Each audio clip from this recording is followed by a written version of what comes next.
Hey everyone, welcome to the first ever episode of Beyond the Narrative podcast. My name is Sam. My name is Jack, and we'll be the host of today's podcast. In this episode, we have a super special guest, Mr. Tommy Harris Jr. Mr. Harris was one of the first responders tasked with helping in the recovery and cleanup process at Ground Zero right after 9/11. He has also written a book named Through the Eyes of an Ironworker, which highlights his experience as an ironworker at Ground Zero and displays some of the major themes we see in the chrysalis. Before his work in 9/11, Mr. Harris coached a basketball team and founded many organizations helping the youth and protecting his community. He's been featured on many documentaries in the New York Times and New York Post articles. His accomplishments represent three major themes in The Chrysalids, a science fiction novel written by John Wyndham. The book takes place in a post-apocalyptic world where all mental and physical abnormalities are ritualistically purified. After finding out that he's telepathic, David, the protagonist of the story, and his friends must flee, taking the journey through many different regions in the post-apocalyptic world, eventually to be rescued by a mysterious person. The themes we're going to be talking about are heroism and bravery. The second theme is the theme of the fear of the unknown, and then lastly is passion and love. And our second guest is Dr. Vo, who's the person that actually invited Mr. Harris onto our podcast. Alright, please welcome Mr. Harris and Dr. Vo. Welcome to Beyond the Narrative podcast. My name is Sam. And my name is Jack. So to start off really quickly, before the interview, could both of you just briefly introduce yourselves to our viewers? Well, my name is Dan Vo. I am the cameraman. I'm a technician for this podcast, and the main person is here. How you doing? My name is Tommy Harris. I'm an ironworker from 9/11. Yes, thank you for your introduction. So we have a specific question for you, Mr. Harris. So what inspired you to write the book Through the Eyes of the Ironworkers? What inspired me to write the book? Well, the second I got to the World Trade Center, looking at the devastation, the first thing that ever came out of my mouth was the world need to see this. That was the first thing that came to my mind when I was there. The first thing that came out of my mouth is the world need to see this.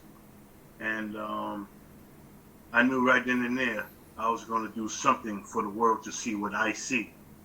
So I named the book Through the Eyes of an Ironworker because it's my eyes you are looking through, with the pictures, because I took the pictures. And here go the count, this is the book right here. And it's through the eyes of an ironworker. It's through my eyes. But they look at such devastation, people really don't know what it is until you see it, You have 202 buildings, and both of them is 100 stories high. So you have 200 stories of a building sitting on top of each other. And, it's just a mess. It was a big mess. So I really wanted the world to see, 200 stories of that. Then you have the garages under that. You got 6 floors of garages under the buildings. Then under the garages is the train stations, So, if you move the wrong piece or somebody step in the wrong hole, it's a long way down.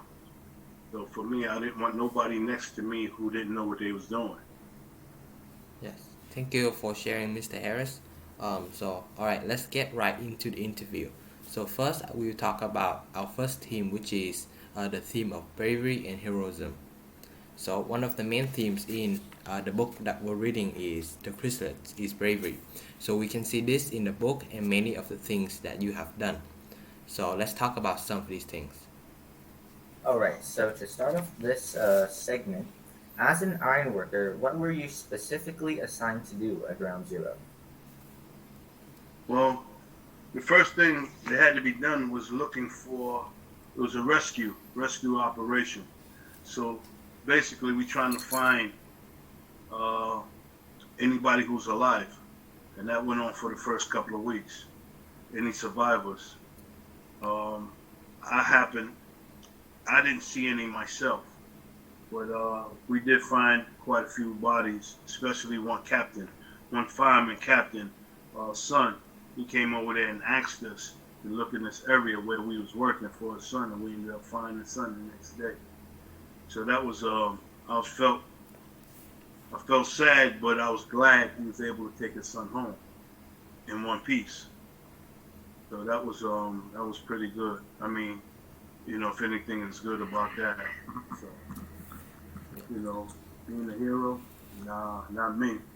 The only reason why I was there because God allowed me to be there. He wanted me to help somebody. And that's what I've been doing my whole life, helping people. So, I'm just thankful that I was able to do it, but at the same time, I was an emotional wreck. So you can't be no hero and be a wreck in the mind, because I didn't want to be there. I really didn't want to be there. Yeah. Alright, so our second question is, what was your reaction when you first arrived at Ground Zero? I was shocked, like everybody else. For me, it was two things that went through my mind. First thing, the world needs to see this. This is sick. It's crazy. Innocent people has lost their life. And, I thought about the man who had sent his wife to work in the World Trade Center, and she's never coming back again. For what? Then I thought about people in different countries. Asia, all different type of places where they bomb, where people want to steal land. Let's talk about the Jews, the Muslims, or the Russians, or whatever. Throwing a bomb, killing people. I mean, I looked at this and said, wow, we just got 2 buildings down. What about a whole city that's down? What about a whole town that's down? What about people that have nowhere to live, and then, you got people running around with nothing to eat, no water. That's crazy. To me, it's crazy. I don't know, man. All right, and to end off this first segment, many people look up to you as a hero and a role model. Would you consider yourself to be a hero? Not at all. Not at all. Because I love doing what I do. Being a head coach for 30 years, helping kids get through high school, helping kids get through college, coaching McDonald basketball All-Americans. I've been like this all my life. My mother put this in me. I used to walk people's dogs 5 o'clock in the morning for $1, and then go to work as an iron worker 6 o'clock in the morning. So, and then getting the respect from the older people in the neighborhood because I was a hard-working person. Coming home, you can't put a price on that. I always wanted good things. The only way you get them is by hard work and being honest. All the rest of the stuff is nonsense, it's foolishness. So the quicker you get to work, the quicker you can save your money, the quicker you can retire, the quicker you can enjoy your life before you get 65 years old. And then you're too old, your bones is hurting, you're tired, you know what I mean? You want to get to work early while you're young. Save your money so you can retire early and enjoy your life. That's incredible. That's great advice as well. So the next theme we're going to move on to is the theme of the fear of the unknown. Something that you've probably had to overcome a lot in your experience as a frontline worker at Ground Zero and probably many of your other endeavors. So let's talk about some of those experiences. So our first question for this team is, how much did you know about the things that you're about to experience at Ground Zero? How much? Well, you can never prepare yourself for what I seen. I mean, death on a high level like that. Nobody is prepared to see anything like that unless you something wrong with you. A good human being is never prepared to walk into looking at 3,000 people dead, and stuff like that. Violence, destruction. You can't prepare yourself for that. I was really prepared mentally to go down there to help, to do my part. So you have to remember, the ironworkers from Local 40 in New York City was the people who built the World Trade Center, and my father was a part of that. So now we have to take it out. See, there was other people there before we got there. Demolition crews. This is not your jurisdiction. Y'all can't be here. Y'all have to leave now. We taking over this. You know, we running this, and that's how it goes. You know, the fire department, the police department, whoever else was up there, we told them that y'all got to go sit down now. You see the walls? Y'all go sit on the walls while we move the steel up out of here. You understand? And if we find a hole or something y'all need to go investigate, then we'll call y'all. Y'all go look in the holes, because we ain't going in the holes. But we will take the steel out. Yes. That's incredible. So, how did your experience as a first responder to 9/11, as an iron worker, change your perspective of the world? With the world.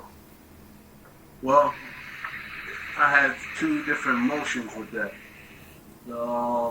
My first experience with that, my emotions with that is, I was devastated from a human being point of view. Humans killing humans like this. Humans could be this evil, this mad. I mean, and this has been going on for God know how long. You know, taking advantage of people, murdering people. This has been going on through this world forever. You know what I mean? And I felt terrible about how can another human being shoot a human being or put a bomb. You know, it bothered me a lot. It bothered me a lot. But on the other hand, being there, I had carte blanche. Whatever I wanted, I got it. So it was such a nice group of people there trying to make sure we was okay to do our job. It was unbelievable. Unbelievable. People came from halfway across America just to drive their trucks, their food trucks, to make sure we had food in the morning. It was unbelievable. It was really gratifying knowing there's still some good people out there. And we came together down there a lot, man. You know, I mean, everything was there. I mean, I told myself when I would leave there, I would never drink another Gatorade as long as I lived. Because the Gatorade trucks was just, I mean, the Gatorade, it was millions of bottles of Gatorade just lined up. Just take one and keep going. Same thing with dungarees, Timberland boots. It was lines and lines of this stuff. Every day I would just go change my shirt. Just take the shirt off, put another one on. You know, and Timberland boots. I mean, I would take 10 pair of boots home every day and give them to people, homeless men in the street. I would take like 50 pair of underwear every day and give them to homeless people in the street. Oh man, my bag would be so heavy, it would be unbelievable. So there was two different sides. I felt bad for what happened, but I also felt good because I met some real good people. I mean, I could tell you a million stars that I met there that was coming by, you know, and that was good. So thank you for sharing, Mr. Harris. This has been an incredible talk so far. And for our last theme, we want to talk about passion and love. A great way to end off this podcast. And in the Quizlet, the theme of passion and love is a subtle theme, but it's still present throughout the stories through various characters. And this, I think, you can relate to a lot. So let's get right into it. So, before working at Ground Zero and all that, why did you choose to work as an iron worker? Well, that's a long story. The first part was my father was an iron worker, but I never wanted to be one because I was successful doing what I was doing. I was driving a garbage truck. I was making good money. I was a head cook in high schools, making good money. So I was doing okay, you know. But he kept talking, and my girlfriend ended up convincing me to become an iron worker. Iron workers in New York is one of the highest paid, probably the most highest paid in construction. Nobody make more than us, and every time we get a raise, everybody else get a raise. Nobody get a raise before the iron workers in New York with the AFA-CIO, and that's in Washington, D.C. So when I started out as an iron worker, I started out with $21 an hour. When I got finished, I was making $96 an hour. Today, they make about $165 an hour.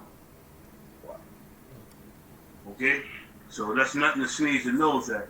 So, you know, and not just that, why I was there because God wanted me to There was a lot of different people, personalities that didn't want us there.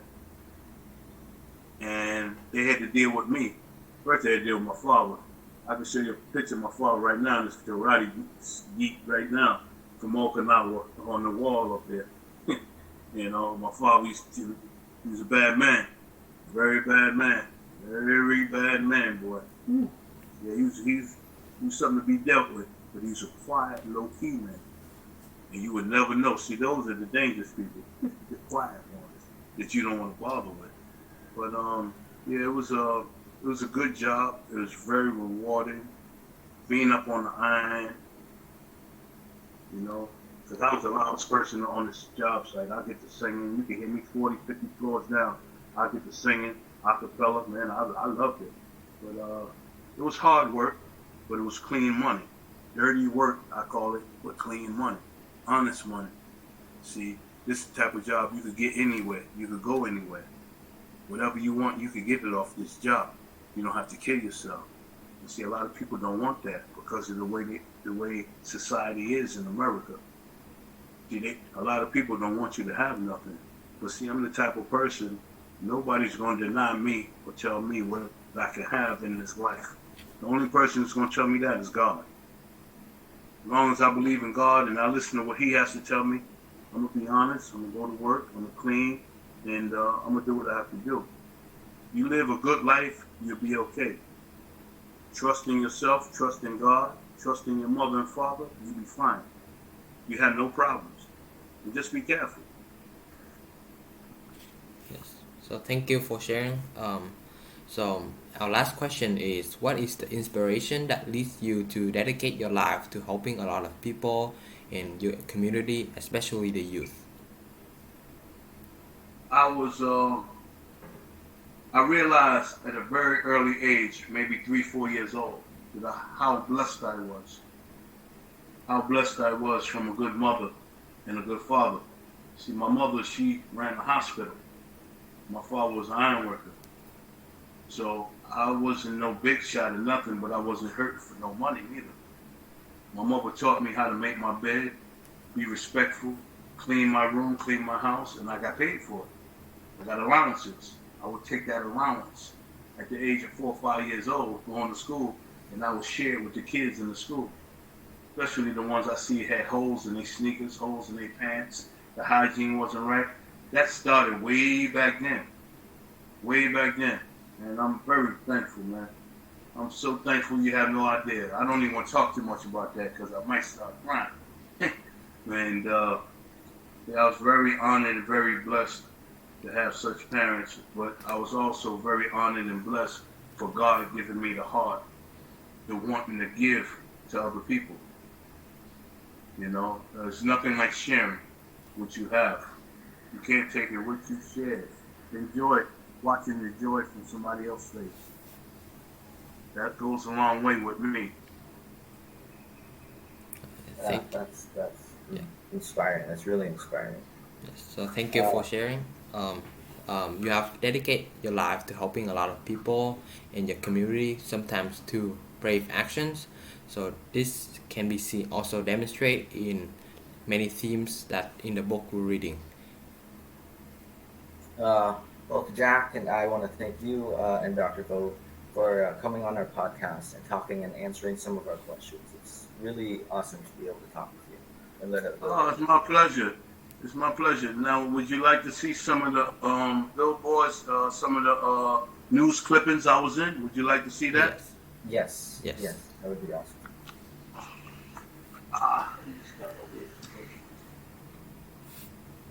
Just 1 second. Yes. Okay, there you go. Okay.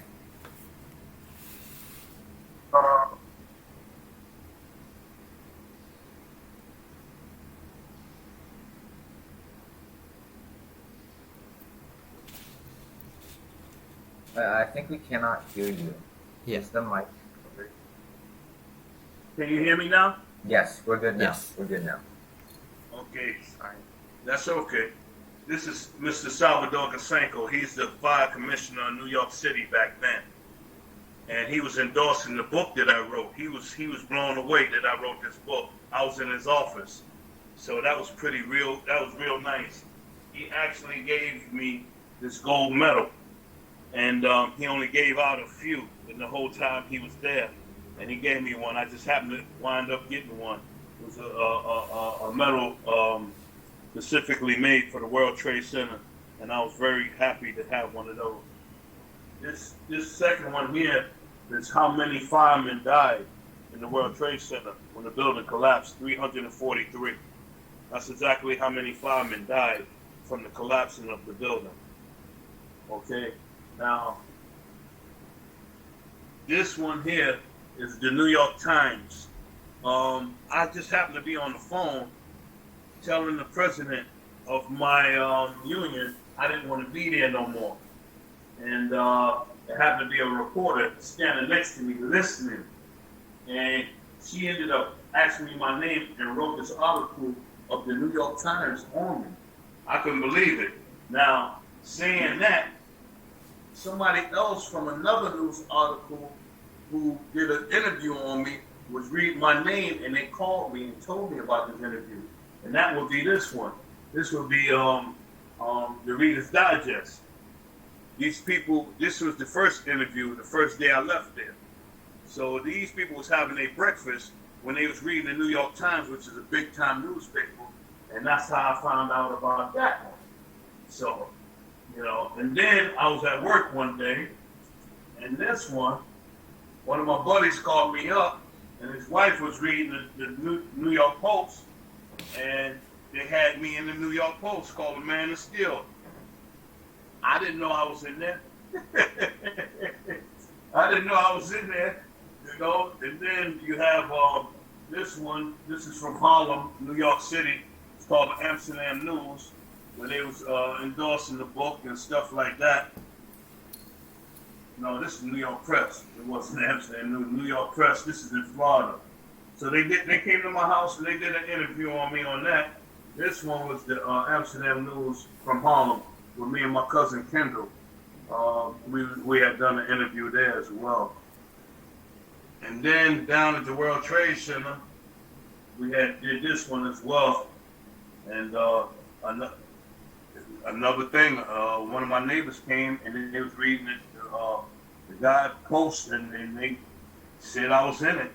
So that was pretty, I didn't know, See, it's funny how all this came about because I never knew nothing about none of these things, to be honest with you. And for them to be here now, I'm very thankful, I was able to go to Washington, D.C., have lunch and dinner with the President Peoples, and go to the Smithsonian Institute where they take your hard hat and gloves and put in there. Spike TV did a big one called the Medal of Honor. That was a big thing there, and I was pretty lucky and fortunate to help the lady produce that with all the pictures and put the people together for her. Her name was Rachel McGuire. It was pretty good. And over here is some stuff I made out of the World Trade Center, the steel. This is actually steel from the World Trade Center. And this is a piece of the World Trade Center outside. So that's what and that's where that came about. And then you can step into the room, and that's the fire commissioner. That's the fire commissioner from Florida right there. He's giving me this chief fireman fireman hat, which is right here. So that was pretty amazing. You just don't run up on this stuff like this. And then you have the preacher from my church, Calvin O'Bush III. My church is 213 years old, and it does well for Harlem. And then I got a letter right here from President Obama. From President Obama, he sent me a postcard with my name on it. That was really nice, man. Really nice. That's a pretty picture of my beautiful sister with her golden apple. She was the teacher of the year in the state of Florida. So then I got this award from an elementary school for the good work that I did down in 9/11. And up top, that's the thing I was telling you about the Medal of Honor with Rachel McGuire. I asked him to give me that poster. It was in the lobby of this big place. I said, I want that poster, and I took that poster. This poster here was the one from Washington, D.C. that I was just telling you about. This is the shirt that I wore every day. I autographed it myself and hung it up. That's my shirt. You know? And then you have the my dog tags. You had to have these tags. You had to have these tags coming through the barricades and all that kind of stuff. So, you know, I had a lot more, but I gave them to somebody. They did something with them. But yeah, you got different tags from the World Trade Center, different stuff. So, yeah. And then these are the crosses, more crosses up here, you know, that I made out the steel. Those are my hard hats. And I even got hats. I got hats from firemen. I had firemen autograph my hard hat, my baseball caps. And I came and I gave 50 of these away to the kids in school here. They closed the school for 1 minute, brought them outside, and I gave away about 50 hats. And I thought that was pretty good. I really enjoyed that.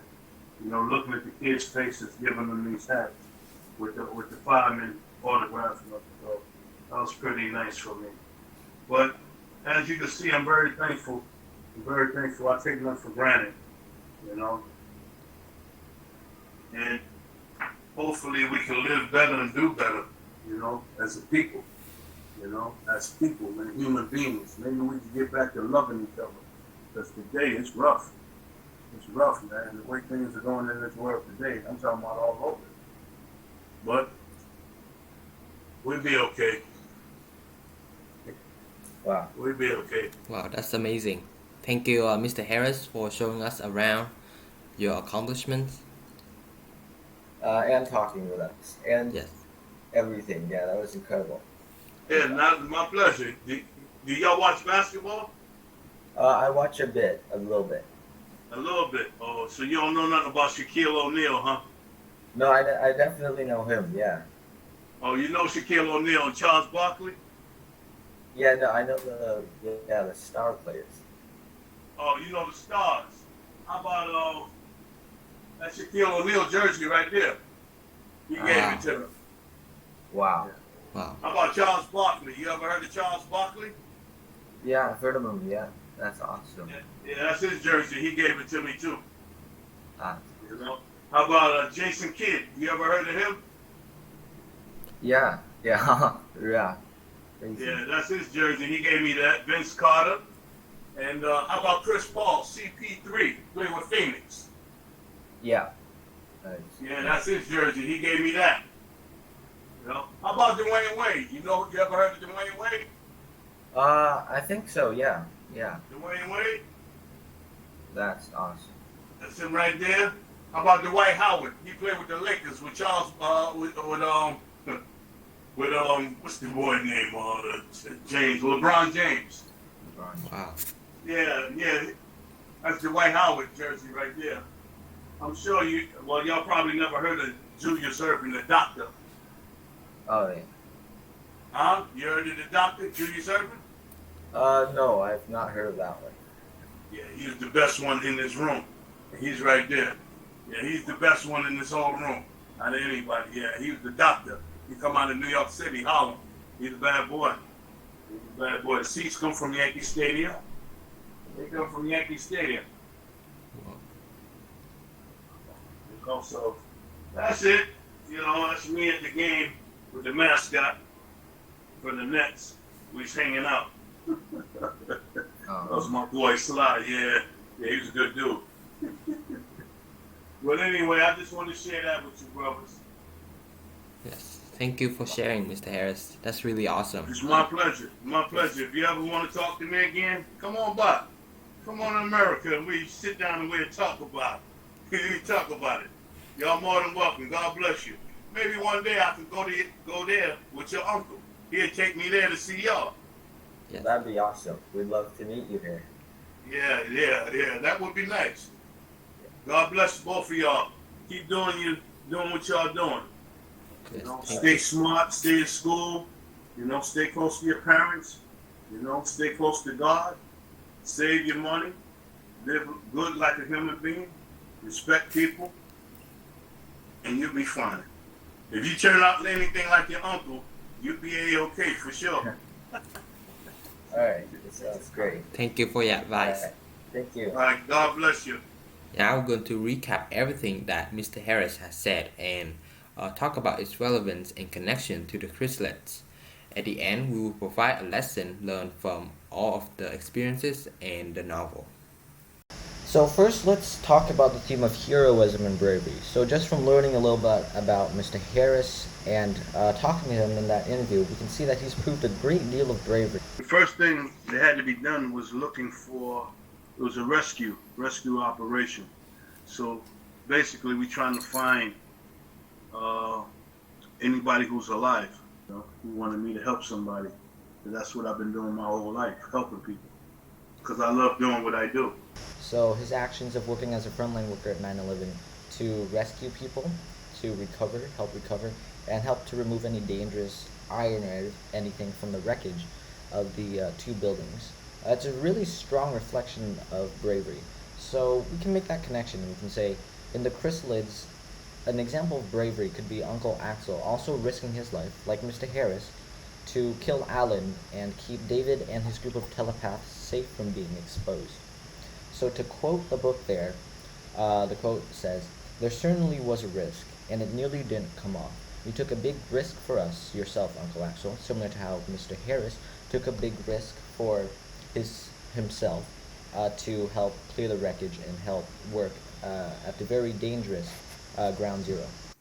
Yeah, so it really portrays Uncle Axel as an extremely brave and heroic character who did everything he could, even risking his own life to save the group. So although it didn't help the group as much in the end, he tried to do his best to save them. So if you look at it on a deeper level, his actions was very heroic and significant in terms of the telepaths. So Michael is another example. He's willing to sacrifice himself to join the search team even though he's one of the telepaths. Because of his bravery, the group can avoid tragic events and escape from Wagner safely. Yeah, so to add on to what you said, so Michael puts himself in front of basically everyone else in the group of telepaths and shows true heroicness. So without him there to lead David and the group, specifically, like most importantly, right at the end of the novel, while David, Rosalind, and Petra are escaping through the fringes to be rescued by the Zealand lady, without him they would have been lost and unaware of the situation happening right behind them and back in Wagner. So basically, right at the end of the book, Michael's the brave soul, the hero, that holds the group together in times of danger and fear, where they would have most likely not made it if he wasn't there to help them. Yeah, I fully agree with that. And also, not only Michael, but many characters like Sophie also exhibit bravery in the story, such as when she was able to overcome her fear of walking up to a stranger and introducing herself, as well as David when he refuses to give any information regarding Sophie's whereabouts, allowing her family to escape safely from Wagner and oblivious to any consequences that he might face in the future. Yeah, so that basically sums up our first theme. So let's move on to the second theme of the book, the fear of the unknown. So just from Mr. Harris's interview again, you can see that he's he's faced this theme a lot in his experience as a frontline worker. The first thing that ever came out of my mouth was the world need to see this. That was the first thing that came to my mind when I was there. The first thing came out of my mouth is the world need to see this. And I knew right then and there I was going to do something for the world to see what I see. So I named the book Through the Eyes of an Iron Worker, because it's my eyes you are looking through, with the pictures, because I took the pictures. You look at such devastation, people really don't know what it is until you see it, You can never prepare yourself for what I seen. Yeah, so shows that people in Wagner go to any extreme to keep themselves pure from deviation. So let's say, for For instance, if a crop is found with different characteristics than the true image, that would be destroyed. Yeah, so that's exactly right. So when the Zealand woman arrives from her helicopter, she's flying down basically. She talks to David and basically whoever's around him for a little bit, and she says the old people, similar to the people currently residing in Wacknook, to quote her, stamp on any change. They close the way and keep the type fixed because they've got the arrogance to think themselves perfect. Yeah, so like the Zealander woman has said, the people of Wagner are so afraid to change and embrace the differences within their society. So all of this can be traced back to the fear of the unknown. What will happen if they change, which they will never know because they never change. So what do you think are the repercussions of this? So, well, obviously, for the theme of the fear of the unknown, since you're scared of not knowing and you are scared of going out and adventuring and learning and trying to gain more of a larger perspective of the world you're living in, well, you'll just be stuck with what you currently have. So, similar to the people in Wacknook, they stick with what they already know, such as basic farming. Their only method of transportation, which is very basic, is horses, and they stick to very rudimentary weapons like arrows and bows. While in contrast, the Zealanders are more open. Instead of hiding because they're scared of what they don't know, they would rather go out and explore and see what they can learn from that. And while doing so, they're able to obviously find a lot of different things, like how they found David, Petra, and Rosalind, and they can develop more advanced technologies like cities, planes. Yes, so there are a lot of benefits to change. But although the people of Wagner they don't have these talents and inventions, they also exhibit a great amount of love for their loved ones, which is similar to Mr. Harris and his community. He wanted me to help somebody. And that's what I've been doing my whole life, helping people. How blessed I was from a good mother and a good father. See, my mother, she ran a hospital. My father was an iron worker. So I wasn't no big shot or nothing, but I wasn't hurting for no money either. My mother taught me how to make my bed, be respectful, clean my room, clean my house, and I got paid for it. I got allowances. I would take that allowance at the age of 4 or 5 years old, going to school, and I would share it with the kids in the school. So yeah, this leads us into our third theme, which is like passion and love. And to make the connection to the book here, an example of passion and love in the book would be the situation with Aunt Harriet, where even though her baby has a deviation and it's technically her responsibility to get rid of her baby, she loves it so much and she wants to keep it. So to quote her, she says, "When she came, when I saw her, I wanted to kill myself. I knew they would never approve of her, although it's such a little thing. But I didn't, because I thought perhaps I could save her somehow. I love her. She's a lovely baby, except for that." Yeah, so Aunt Harriet is a prime example of the way that the people of Wagner deal with deviations, and they extremely fear these deviations. But when it comes to their loved ones, they would do anything to save them. So this is very similar to Mr. Harris' story. Even though that the people that he rescued, he doesn't know any of them, he still tried his best, even sacrifice his safety to save the people around him. Yeah, and to add on to this connection, like for Rosalind's mother, quite different from David's mother. Rosalind says, to quote her, "When I told her this evening that I thought it very likely I'd have to go, she cried, which is normal, which is what we expect. But she wasn't really surprised. She didn't try to argue or dissuade me. I had a sort of feeling that she'd already resolved at the back of her mind that she'd have to help me one day, and when the time came, she did." That means despite knowing that Rosalind is about to run away someday, she didn't stop her like David's mom would when she did with Aunt Harriet when she came and visit her about her baby. Instead, Rosalind's mother would fully support her by helping her to prepare her equipment for the runaway. It shows that she really loves her, letting her go for the sake of her safety, and even though that she might not be able to see her ever again, deep down in her heart, she knows that if her daughter is happy and safe, she will also be that. So, Yeah. this is what Mr. Harris wants for everyone else, including his community and the people around him. Yeah, so just to go off of what you just said there, we can see this like in the interview we just conducted. So the case of love in real life is also very similar to the case of love for many people in Whacknook, especially those with deviations in Whacknook, getting support from their loved ones. Like for example, Gordon, the Spider-Man, who is the leader of the Fringes, which is usually something you really don't want to hear when you're in Whacknook, who was saved because, to quote the book, his mother loved him, his nurse was fond of him too. So when they came to take him away, he was already missing. So that's like unconditional love. Even though he has a deviation, he is still loved. Um, yes, I completely agree with that. For all of these themes, books, and real life examples, a lesson we can take away from that is when a community is bound together by strict rules and laws, um, people would not hesitate to go against these rules to help the people that they love. Yeah, and that sums up our basically entire interview and our podcast and what our themes are talking about: passion and love, fear of the unknown, and bravery and heroicness. So we think those three boil down and condense into that one lesson.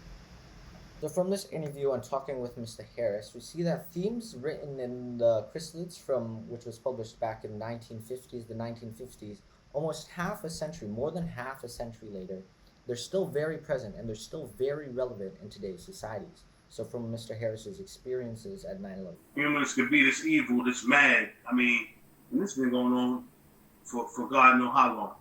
You know, taking advantage of people, murdering people. This has been going on through this world forever. Although these themes from the book are old, it was published a long time ago, they're still pretty relevant in our society today. Thanks for listening, guys. We hope you learned something valuable today and found some of Mr. Harris's incredible stories inspiring.